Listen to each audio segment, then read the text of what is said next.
we are on this Saturday, waiting between Good Friday and Easter Sunday.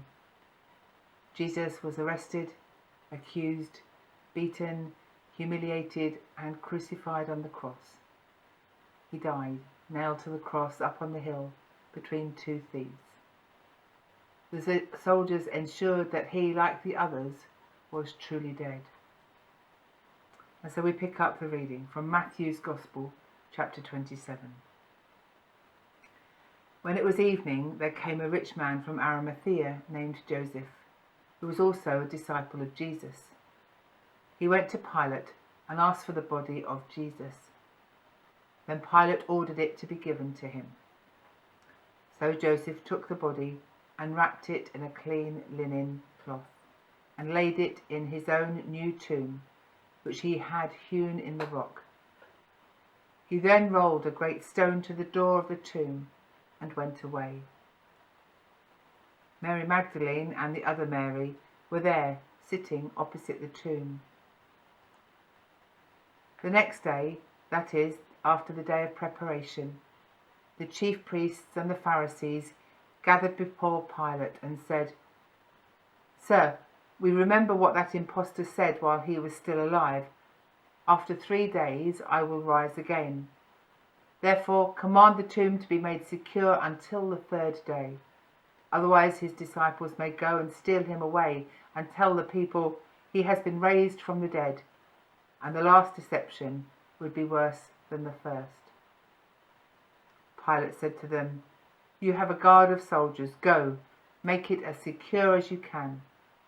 So they went with the guard and made the tomb secure by sealing the stone. Jesus had been abandoned by his close friends and disciples hours before his death.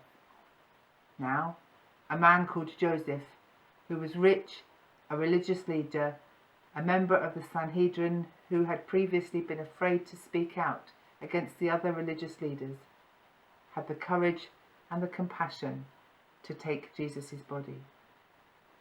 He and Nicodemus, another religious leader who had had a life-changing encounter with Jesus, took the body, wrapped it in linen clothes, and laid it in a new tomb. They put a large stone across the front of the tomb and went away, I imagine to grieve the loss of an inspiring teacher and leader, someone who may have become their friend, possibly someone they had come to recognize as the long-awaited Messiah. The Sabbath day, the carefully observed day of rest, was fast approaching.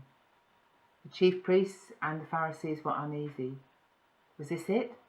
Was this really the end of the one who many had come to follow, the one that some believed to be the Messiah? They had doubts. They wanted to be sure. They wanted this to be the end of any opposition to their leadership and their authority.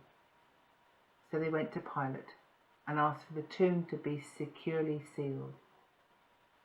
A guard was ordered to stand outside. The guard would have been a Roman soldier, reliable and trustworthy to Pilate and the leaders of the day. And the day passed. People prepared for the coming Sabbath. They grieved the death of their friend, their teacher, their Lord.